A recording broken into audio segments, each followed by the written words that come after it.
Hey, Randy, thank you so much for being on the show today.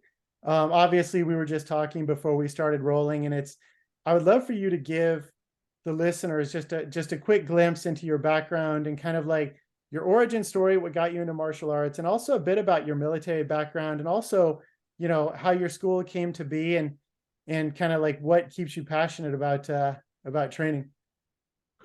Be happy to do that. It sounds like it's going to be a long story though, because there's a lot to that, and I love to talk about why I'm still in jujitsu. But I started out in martial arts when I was a teenager. I lived in a small rural town in West Virginia, and I started with a Japanese karate class. But at the time, even though it didn't cost very much, my family really couldn't afford it. It was kind of hard to get to. It just wasn't easy for me to make it happen. And even though I was excited about it, I really couldn't pursue it. So, not long after that, I graduated high school, went to work, construction work, because initially nobody in my family had ever gone to college.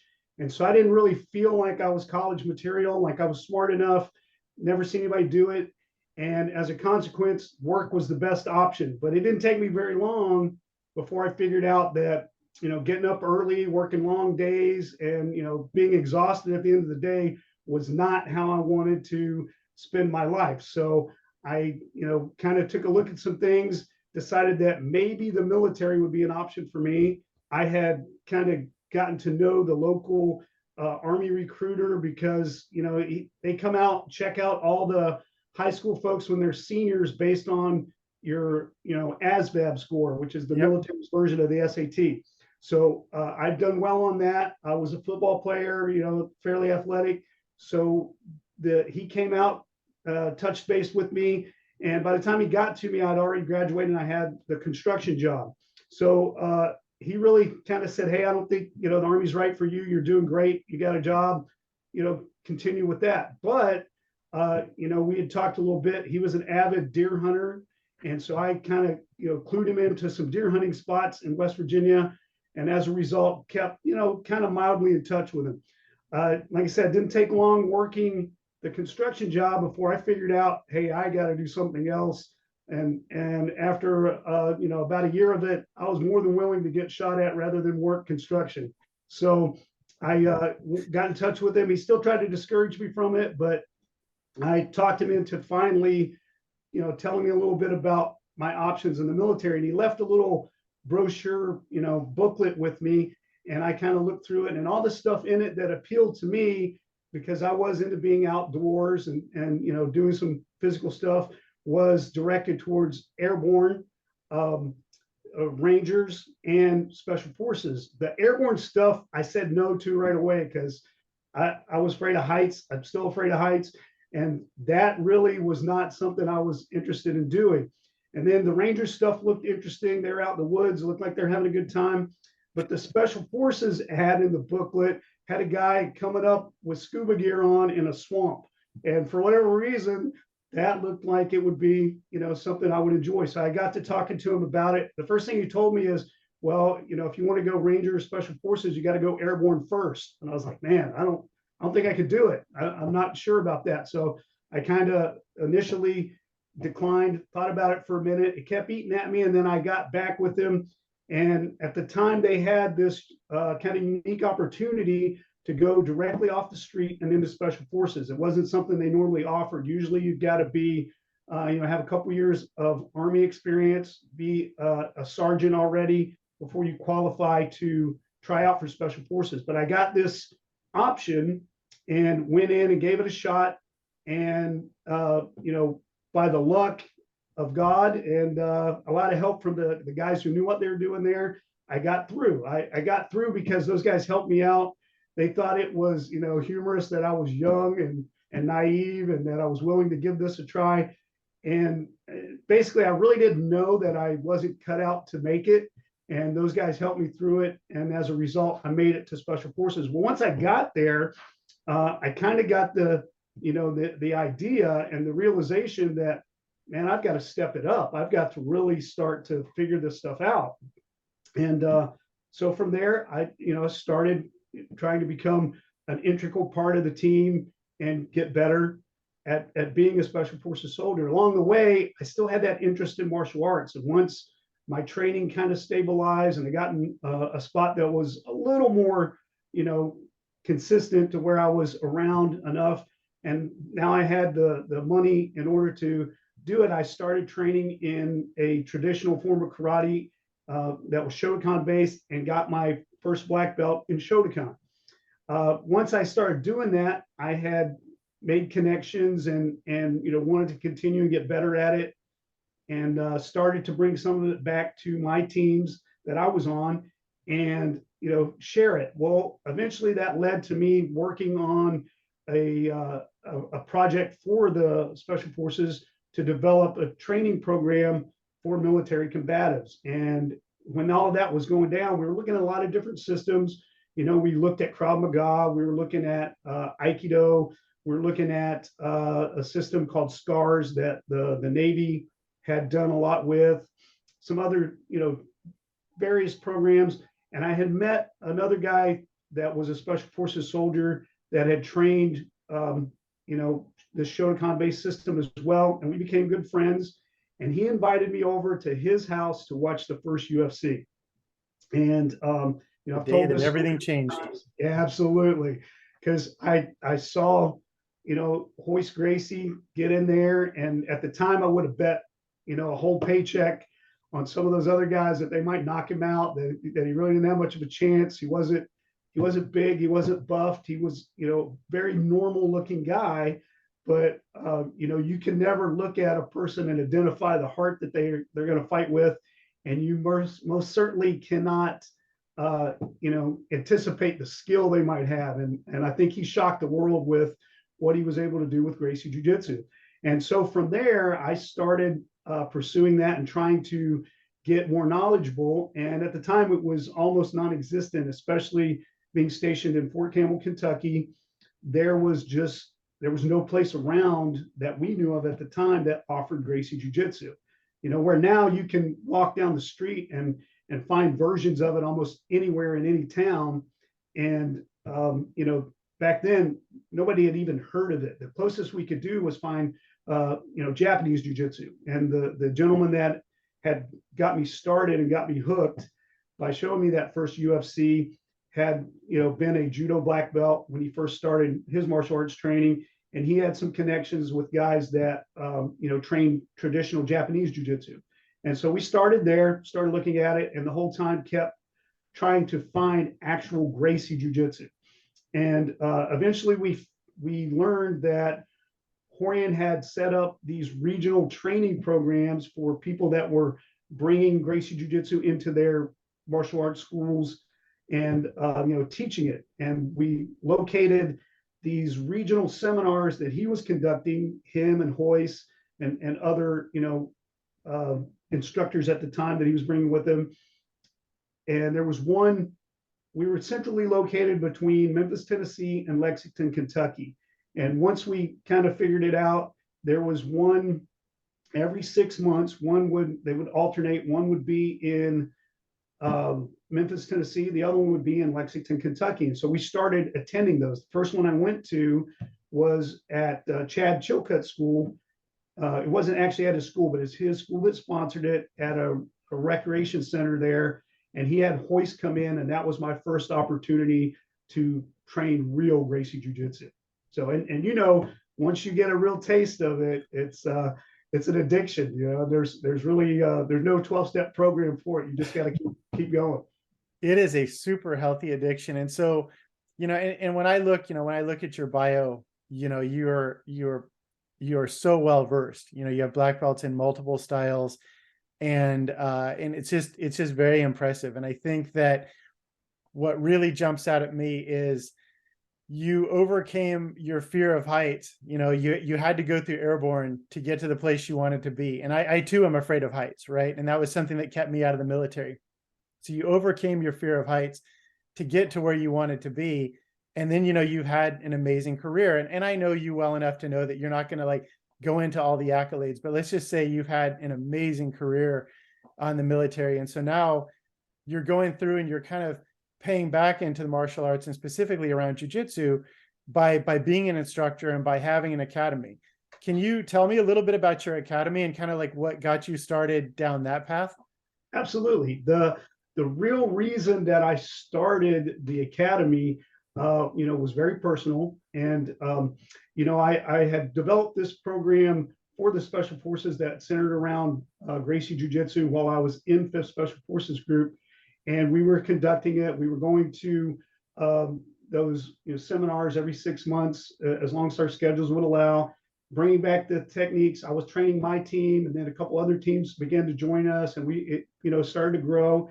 And we developed a program. I put together, an entire curriculum that I was sharing with other teams and other people that wanted to train. That was kind of one of my, side specialties that I developed while I was in the military. And one of the things I continue to do. And I tell a lot of folks that, my jujitsu comparatively may not be that great compared to a lot of the folks that are doing it, but the talent I have is being able to take what I know and put it into an effective program and help as many people as possible, be able to get as close to my level of understanding of it, as they can. And so that's really my talent, is being able to put together programs. And so that kind of led to a discussion of me taking a job in Special Forces. I was nearing the end of my operational time, and I was going to take a position to run our isolation facility, which is where we bring teams right before they deploy for their missions, either training or real world,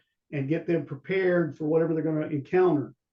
I would run that facility, and in that facility, we'd already developed, put together a training room that we never had until I was there, and we got it set up. And the goal was for me to be the instructor. Teams would come in, I would teach them, and there was even talk that, once I retired a couple years after that, they would offer me a civilian position to continue doing that, because combatives was starting to take hold at the time. And they had done that for other types of positions that, had special skills for the group. But then one morning, I was teaching my Special Forces team. At the time, I was in charge of our Special Projects Division, which is like our plainclothes section. It was my last operational assignment, and I would have my guys out on the mats there every Tuesdays and Thursdays. I would force them to train, our military combatives, and try to spread the Gracie Jiu Jitsu philosophy as I understood it at the time. And then during one of those training sessions, we had some planes that crashed into the Twin Towers, into the Pentagon. One crashed in Pennsylvania, and 9/11 happened.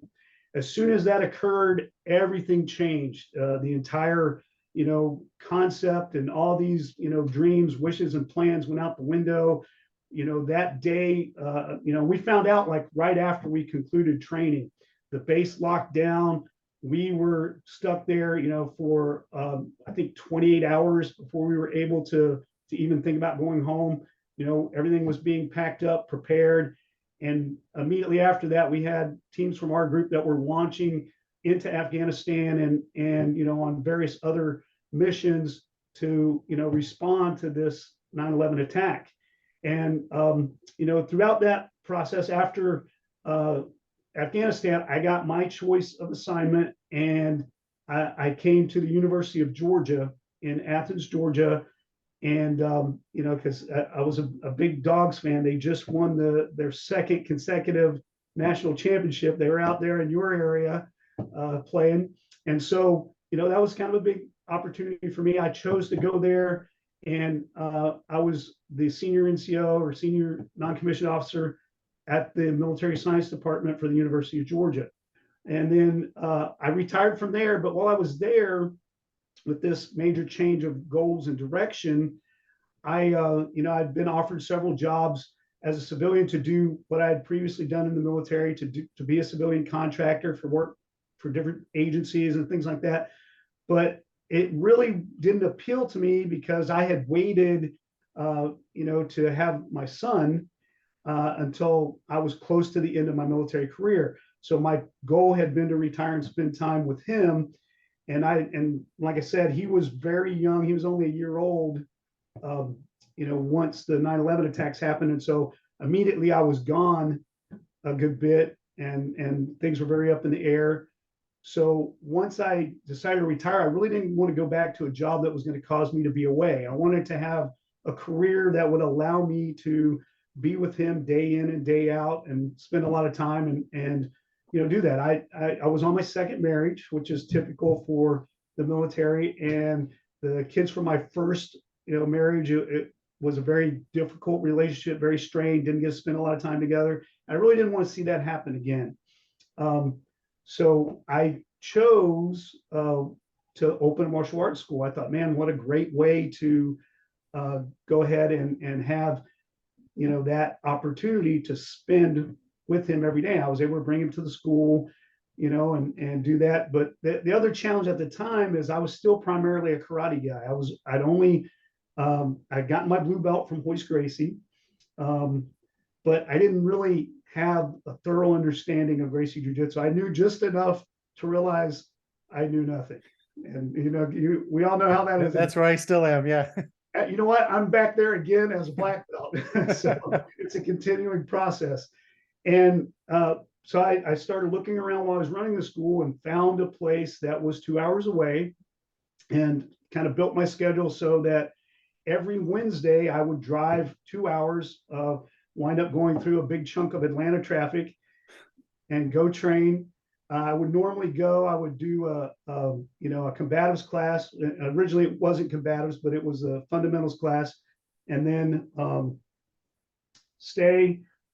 do a master cycle class or an intermediate class, roll, and then after a little while I started adding private lessons onto that, and then I would jump in the car, head back to Athens, get back just in time to teach my classes at my academy. So 2 hours each way, at least once a week, and then most of the time 3 times a week. And I did that for 9 years till I got to my brown belt, so I could really start to understand Gracie Jiu Jitsu, and that's kind of how I started to develop the academy. So first off, thank you so much. I know I said this before we started taping, right? Thank you so much for your service, your courage. I appreciate your gratitude. No, there are a lot of people that would echo my sentiment, right? It's like we wouldn't have the freedoms and the lifestyle that we have if it wasn't for people who have the courage and the selflessness like you've shown. So thank you very much. And so my pleasure. Another thing that jumps out at me, it was kind of cool, something you said a couple of minutes ago, was how you adapt, like you use your context and your experience to really work with each student to modify, so obviously there are some basic tenets of jiu-jitsu, right? But it is an art. And it's like, the people I believe who get the best at it are the ones that make those slight little modifications based on their own, body types, preferences. Some people hate being on their back. Some people love being on their back. You make those slight tweaks, right? So you as an instructor can understand somebody, because the person who's coming in, who's the, ex Division I college athlete, is a very different person than the person who's never done martial arts, getting started at 40. And they have different goals. They have different body types oftentimes, and levels of athleticism, right? And I know that was another thing that we talked about before, was finding goals that are applicable for you, your level, and sort of, what it is you're trying to get out of your training, right? I know that I put a few things kind of there together, but let me sum it up with, so it's really impressive when an instructor, which my instructors are amazing at this, right? They'll come up and based on my body type, experience, and whatnot, they'll show me a tweak to a technique that opens up doors and makes something that I was struggling with, all of a sudden it works and works really well. Can you talk about sort of that, like on the physical aspect where, you work with people in different types, but then also the emotional aspect of setting goals that make sense for each individual? Absolutely. And really that kind of starts as soon as somebody walks through the door at our academy and expresses an interest to us in jiu-jitsu. One of the first things we want to find out is, why are you here? Why do you want to learn jiu-jitsu? And what's it all about for you? And when you listen to people about, why they're doing it and kind of, internalize that, then you get an idea of how you need to approach them and how you're going to want to proceed. Obviously for everybody, we start with a very, off the rack approach to where they learn the techniques. And, one of the things you're probably seeing in your journey, and I think a lot of people see this, is, it's really about the principles of jiu-jitsu as opposed to the techniques. And there's thousands of techniques, but the principles can be boiled down and actually bridge the gap between a lot of things that you don't even know. So what we need to do initially is give them enough techniques so they can develop frames of reference for those principles that we want them to learn. And once we kind of understand why they're doing jujitsu, then we can kind of focus on, bringing out those principles. And, we use a very structured curriculum approach. Not everybody does. We do that because of my military background. And like I said, my experience in putting together those programs. And once we get them through that process initially, and they have that foundation, then it's easy to talk to them and show them the principles. And then they have a frame of reference from some of those techniques that they've already learned. And then they can translate it, and a lot of times even figure out how to deal with situations that they haven't seen, because they understand the principle, not just the technique. That is a really interesting distinction, right? And so Hiron and Henner put out the 32 principles, and I got it as soon as it was available. And I know that definitely turned on quite a few light bulbs for me. Because you're right, it does. You have that frame of reference, you have that context, and you understand the why. Again, it comes down to the why, right? Yes. And so one of the other things too that we've talked about, and just kind of, kudos to you on this. Obviously, we got introduced through Tony White from Shoshin Jiu-Jitsu in Erie, Pennsylvania. Tony's, become a very good friend of mine. Tony connected the two of us, and ever since our first sort of message back and forth, you've just been the friendliest. You treat me like family, and we've never even met in person, which is something that's super impressive.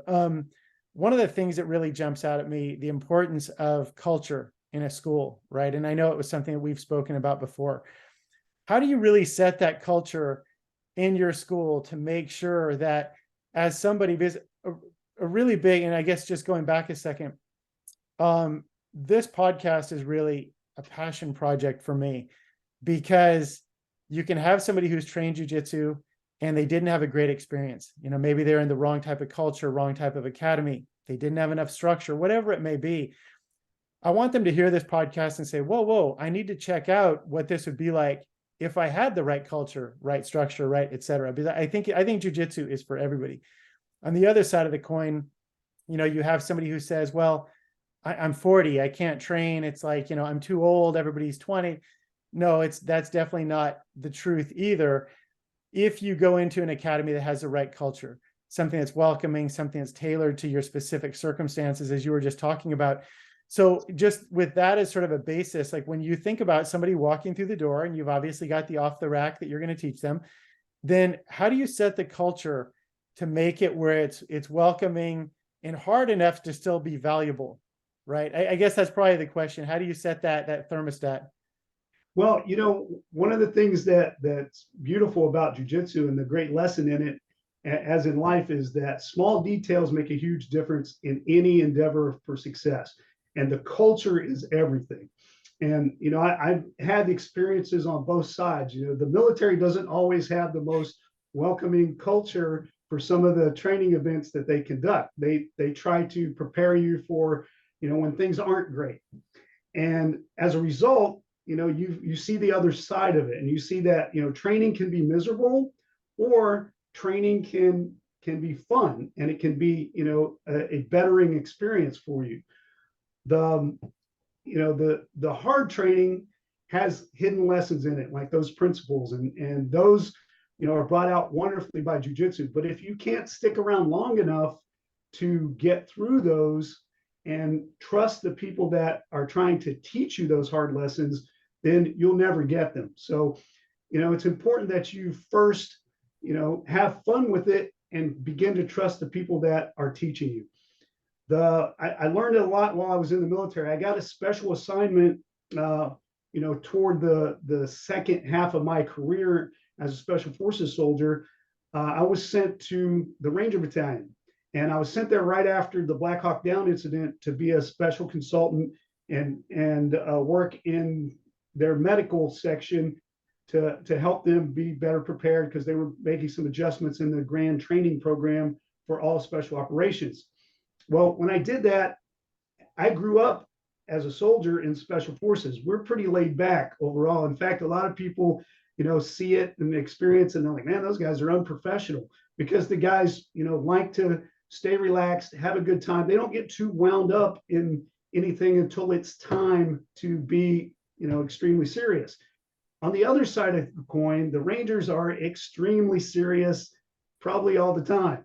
And so when I arrived down there, Mr. Happy-go-lucky Special Forces guy, the Rangers weren't necessarily as welcoming right away. And it was a big period of adjustment for me. And then one of the things I learned once they finally accepted me, because it's kind of a wolf pack culture there. So, they'll nip at you, and if you don't nip back, then, they'll write you off and you won't have anything to do with you. So once I realized that and bit back a little bit, a lot of it with some combatives and some Gracie Jiu Jitsu, then, things were worked out. And I realized that those two different worlds kind of gave me a really great way to bracket my approach to anything, that I could be interesting, happy-go-lucky, and then keep that serious component. But in order to bring other people on board and get to that serious component, I had to make sure that they were, having a good time and feeling welcome from the beginning.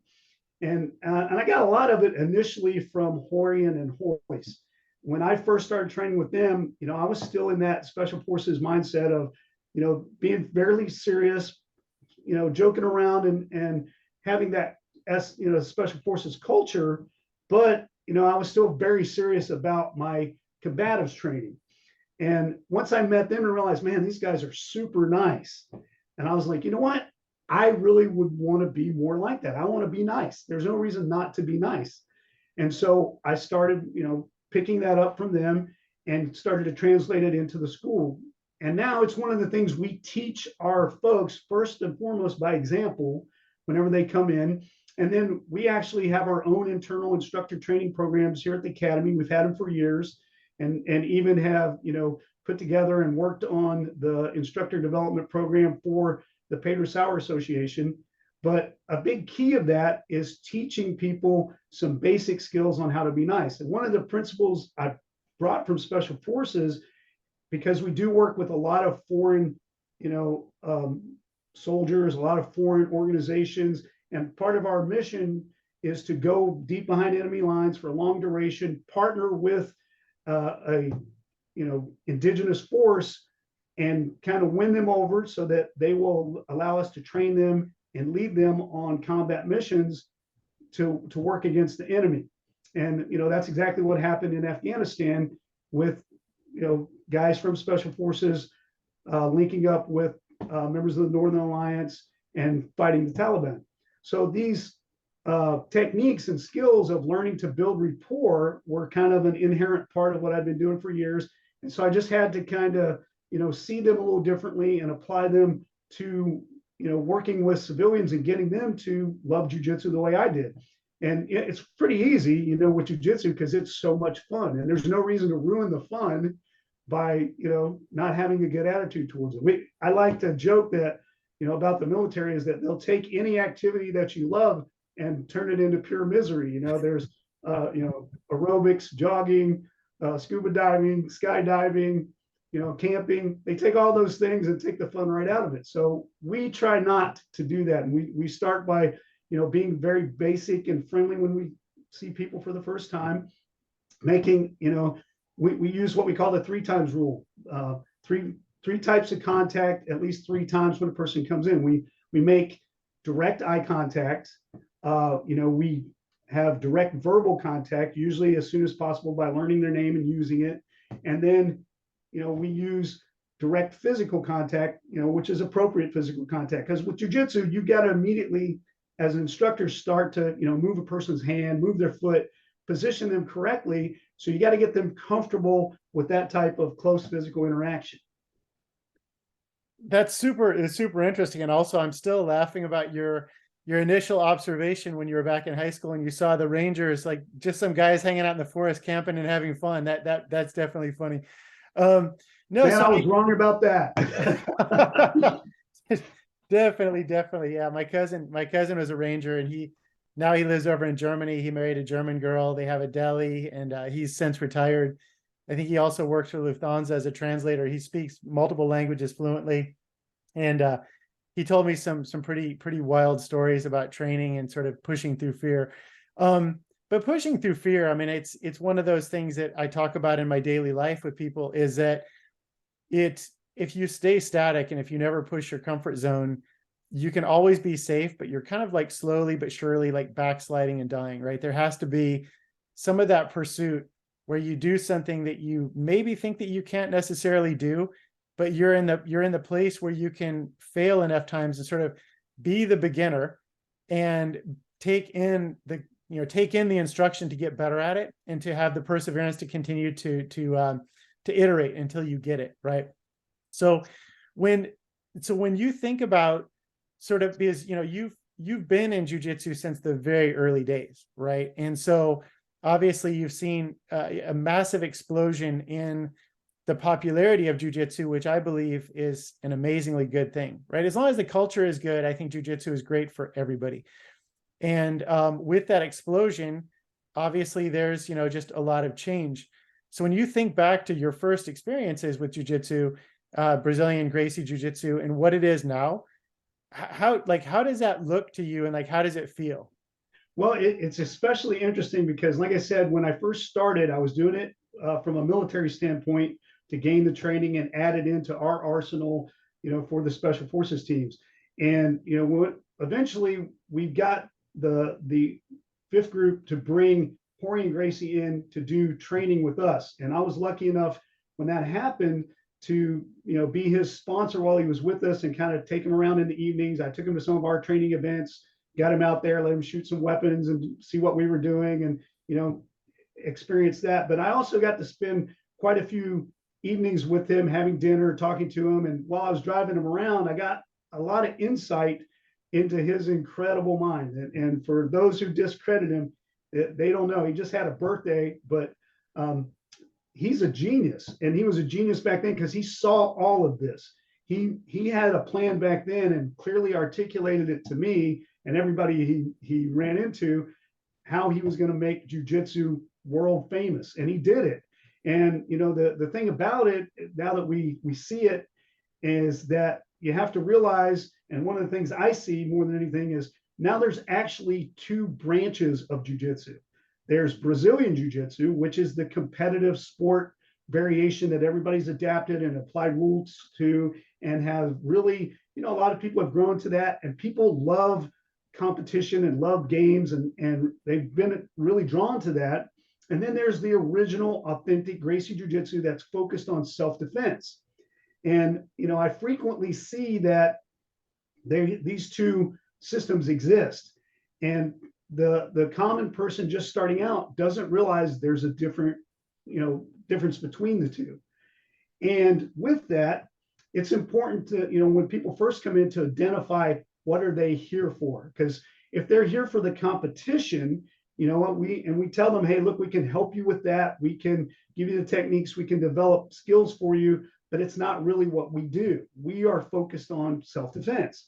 And once somebody tells us that, hey, self-defense is what I'm here for, then we can really, kind of dial in and help them perfect that, because they are completely separate at this time. I have this argument and discussion with my friends that are very, oriented on the sport, because a lot of them will swear there's no difference, and I disagree. Yeah, and I disagree.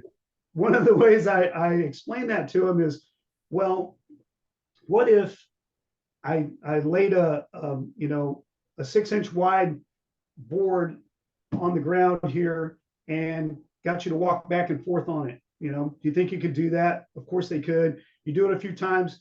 Now we're going to take the same board. We're going to go downtown. I'm going to put it on top of a 3 or 4 story building across the street, and I want you to do the exact same thing. The techniques are the same, right?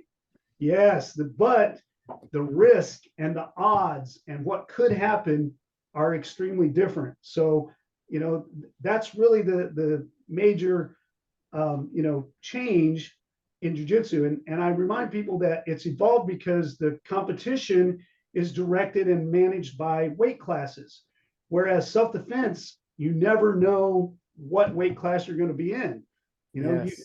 and generally it's not going to be someone your size who, you know, decides to attack you. It's going to be somebody that's a minimum of 6 inches taller, 60 pounds or more heavier. They're going to be bigger than you, probably stronger than you, and highly likely angrier than you. So you got to be ready to deal with that intensity and that difference in size and strength. Intensity, yeah. You know what that's a really cool analogy, right? I mean, that's like the the tightrope walking, right? And that's really, when you think about what that is, I mean, a physical altercation is that combat, and you know, you have adrenaline, you have anxiety, you have all these different things, and punch block awareness is absolute key. And positional control, you get on top of somebody, you stay safe. You don't need to like do a flying armbar, right? It's like you just need to block punches, stay safe, get on top, Right. and let things sort of chill out a little bit. That's a really cool analogy. And I think that you know, I love watching sport jujitsu, and I know some sport guys who are absolutely amazing, and just the transitions and just how fluid they are. It's just beautiful. But I train for self-defense, and I love the practicality aspect of it, because I'm not a flashy guy by any stretch. But that's a really cool way of putting it there. And I think it is really critical that somebody understands what it is that they want to do, you know, coming in. And also your athletic background. You know, some people are more athletic than others, some people are tougher, stronger, braver than others, you know, in outward ways. And you know, Gracie Jiu Jitsu, I believe, is the most effective method of self-defense that is also the most intelligent, in my very biased opinion. Well, I tend to agree with you. We did a lot of research, like I said, when we were searching for programs to base the training for the special forces on before. And one of the things that we did discover is that it's that approach, that philosophy that goes along with the actual techniques and training that make it so effective. And you know, for us at the time, we had pictured it as, you know, as applying our principles of speed, surprise, and violence of action. And you know, those are important. And I think also a lot of times people coming in to start training have a huge misconception about violence. They don't understand that there are people out there that can take violence to a level that, you know, is just unbelievable in a split second, because their mentality is different. And, you know, they haven't experienced that level of violence. So they're not prepared for it, no matter how many sport techniques they know. And, you know, I had guys that I was in special forces with that had very little actual training, but when it came time to be violent, these guys, you know, they could turn it on in a second. It was their personality, and it was just inherent to them for whatever reason, and they could really bring destruction. And so it's out there in the world, and you have to, you know, work on how to deal with that, because it's a whole different level. And so you've got to have techniques and a mindset that default to things that are automatically going to support you protecting yourself. And those positions are key. You know, you're not going to be able to just put yourself in a turtle position and hope that the guy doesn't, you know, elbow smash you in the back of the head. You're not going to be able to do De La Hiva guard or some of these other things that are going to open you up to destructive techniques from somebody who doesn't know that you're playing jujitsu. They don't care. They just want to inflict violence.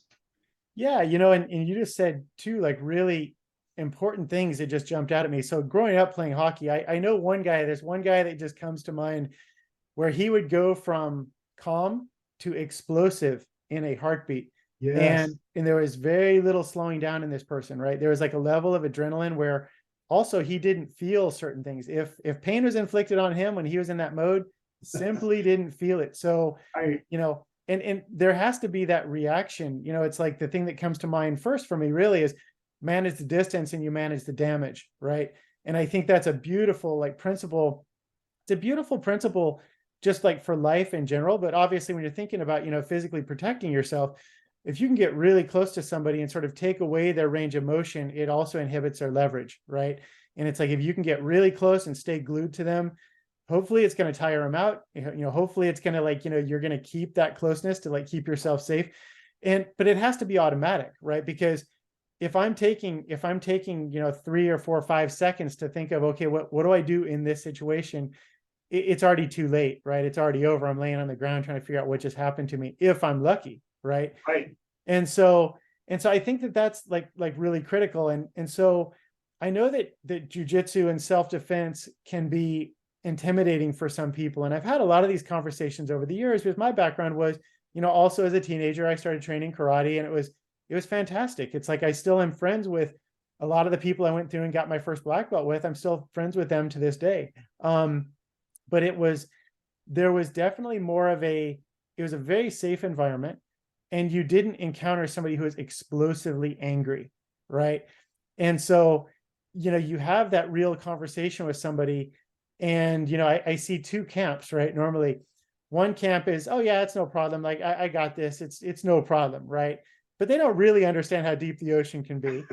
And then the other camp that sort of doesn't want to acknowledge it. I remember seeing UFC 1, and I was a karate black belt, and I remember seeing the look in Hoyce's eyes. I'm like, wow, this guy is just different. Like, he looks like an average normal guy you'd see in the grocery store, but his eyes, he was so focused. And then you look at Ken Shamrock, who was like Captain America.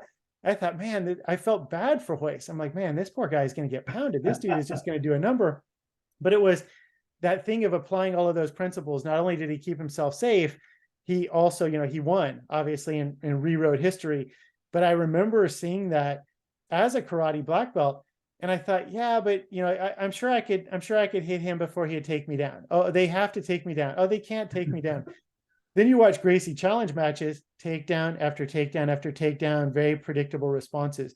And so I was embarrassed to say, I was going to say ashamed, but more embarrassed to say that my much younger self looked at that and said, oh, that's just kind of a fluke. And you get two ranges of people that just say, oh, I can handle it, no problem, and they don't think about it. And then the other group that just sort of buries their head in the sand and doesn't want to confront reality.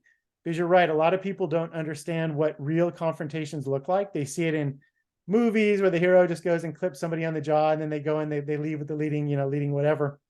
But there was a little bit of a ramble on my part, but I guess what I was saying was, jiu-jitsu gets you to the essence of reality. Like, it's like, it takes you to the essence of, okay, here's how somebody's going to react when you're on top of them. A lot of people will buck like crazy, and if you don't have good hooks, you're going to get thrown off. That's reality. And it teaches you to ingrain yourself for being prepared for what real responses are going to feel like. Because we do keep it playful, we do keep it real, and every like shade in between. So if you had one thing to say to somebody who says, no, I got this, like I'm good. Like, if you could, if your best friend, somebody in your family said, no, I don't need jujitsu for self-defense, it's not going to happen to me. What would you tell them? Because you obviously have a lot of experience. Well, I would say, you know what, I'm very happy for you that you're such a lucky person, because, violence doesn't happen because you go after it all the time. Sometimes it happens because you're there, and it doesn't matter like where you are or, what you may be doing. Sometimes it just shows up and you're in the way. So, it's a lot like car insurance or any other type of insurance. You never want to use it, but when it happens and you need it, it's a bad feeling if you don't have it. And, kind of like a parachute. If you ever need one, really need one, you only need it once. And if you don't have it, it won't be a problem ever again. So, I always, let them know that, okay, I think that's fantastic that you're that well prepared. But then I ask him, well, what would you do? And I used to run into this with a lot of my buddies back in Special Forces. And I would ask him, well, what are you going to do? And a lot of times the guys, and unfortunately, some of the biggest, resistors to the training are the military and the law enforcement guys. And part of it's because they have to convince themselves that they're good, or they can't do the job. They're not going to be able to walk out there and face what could happen if they start to analyze it too much and realize, hey, there's a lot of holes in the game. But one of the things that I brought from Special Forces is this idea of always evaluating whatever you've just done, whatever training event, whatever mission, whatever task, and kind of analyzing it to find out, well, what did you do right? What could you do better? and what do we need to do next to continue to improve. And so that is one of the things that I try to get people to look at. And like I said before, when I would ask my military buddies, well, what are you going to do? A lot of times their response is, well, I would just shoot them. And so I would inadvertently, lightly, like slap them or push them or whatever, and say, okay, shoot me. And then, at the time, a lot of them didn't even have a weapon. I said, well, where's your pistol? Where's your rifle? You can't shoot me. You can't solve all the issues with that one solution. So you need options. And I say the same thing to, other folks that are civilians when I talk to them about, well, what are you going to do if this happens? And, some of them now, because concealed carry weapons are a big thing, a lot of them have the same reply. And then I say, okay, well, I'll be sure to visit you in jail. And they're like, what are you talking about? I said, well, you can't just apply that to every situation without facing, very serious legal trouble at the end of it and going to jail. So you got to have options. And I asked them as well, is there one food that you'd want to eat all your life? And most people will say, no, I like this, I like that. I like variety. And I say, well, then you understand the value of options. And that's very important when it comes to protecting yourself, protecting your family and your friends and people that you care about. That is super cool. That is really cool. And also I'm a big believer that, you can have people who are great people, but who have a bad day. And if I have a pistol and somebody attacks me, I don't think that I would want to shoot them because of the repercussions, not only for them, but also for me, how that would feel if I all of a sudden, broke up a family because I shot somebody, right? So for me, it's de-escalation is one of the things I love so much about our classes is we most frequently, we talk about de-escalation. It's, sometimes it's just like, hey, I'm really sorry I took your parking spot. Like, truly, I didn't know you were waiting for it. I'm sorry. And the person who is the biggest hothead, can hear that and go, oh, say, hey, listen, I'm sorry. It's your spot. It's all yours. Problem solved, right? Nobody got shot. Nobody got beat up, right? And so overcoming ego and the de-escalation, and obviously knowing how to de-escalate while still keeping a very keen eye if the person can still be dangerous, right? I think that that's a skill that is a super valuable skill, especially in this day and age where it feels like people have gotten to be so looking for reasons to be upset about something. And, de-escalation is a great skill. You're right. It's great to have all the options. What happens, if, like you said, if your weapon is not at home, not with you, right? What happens if your weapon's at home? So, I mean, these are all super valuable lessons. And I really enjoy the time that we've taken to talk through these things. And so I think that we're coming up a little bit close on time. And also I want to be very respectful of your time because this has been so generous of you to come and do this. And what for my listeners, also what I'm going to do is I'm going to drop a link to Randy's school in my bio. I definitely suggest you check him out. Definitely check out, his socials and what he's doing. And Randy, do you have any sort of last thoughts that you would are there any questions that you wished I would have asked that I didn't ask? Well, there's always more to talk about when it comes to jiu-jitsu. And I go back to that one key thing about small details make a huge difference in any endeavor that you're working on. So I would say that, especially to people that are on the fence about whether or not to try jiu-jitsu. And those small details are going to be located in where you train and who you train with. And, it's not about just having key details with each technique. It's really about having key details in your entire program. And, it goes back to that culture, to that, systemization of how things are structured. And, I frequently tell folks that are in my instructor training programs that toddlers can't eat steak. And a lot of that really comes down to the idea that you can only digest what you're ready for. So it's got to be presented in certain stages. And a lot of times folks in our classes will ask, well, how do I get out of this? How do I avoid that? And our answer at the time, especially in the, what we call our essentials level, which is, our white to blue beginner level, is don't get in it. And that's mainly because we want them to first and foremost set a default in their system to where they avoid those things as much as possible. Then once they get a little further along, we're going to show them how to get out of it. We're going to show them techniques to escape, to defend, and, you know, be in a better position to deal with it. But initially, we want to make sure that they avoid it at all costs. And the same is true in life with certain things, you know, those fights that you were talking about. If you can avoid them at all costs, things will always turn out better. And that's, you know, a good idea. So, you know, anything that you want to be successful at will benefit from the right details and the right people as part of your program, especially as a mentor. And I would encourage people to, you know, it's kind of like going to the doctor. If the first doctor gives you, not so great diagnosis, you might want to get a second opinion. And that's very true when you're trying jujitsu schools, so that you find the right one for you. And, you know, we realize that, hey, we're not the right school for everybody that comes through our door. And when we're not, we try to recommend them and refer them to somebody that's, you know, especially if they're oriented and really wanting to do competition, we want to help them with that goal. And that's really what we focus on from the minute anybody comes in the door, gets on the mat, or does anything with us, is finding out what their goals are and, you know, doing what we can to help them, even if that means sending them somewhere else, because that's going to have a better impact on our culture. It's going to be better for them. Everybody's going to be happier, and it's a win-win. And, you know, we always say that nobody cares what you know until they know how much you care. And first and foremost, it's important to start caring about the people that, you know, come through your door if you own a school. And the reason that's easy for me is because I look at it every day and I think about what I used to do, from construction to the military to all those things. And I think about what a great opportunity I have now to do something, you know, every day that I love, to work with my son doing it, and to have those things in my life. And it's all because of the people that come through the door and how much we try to help them achieve their goals.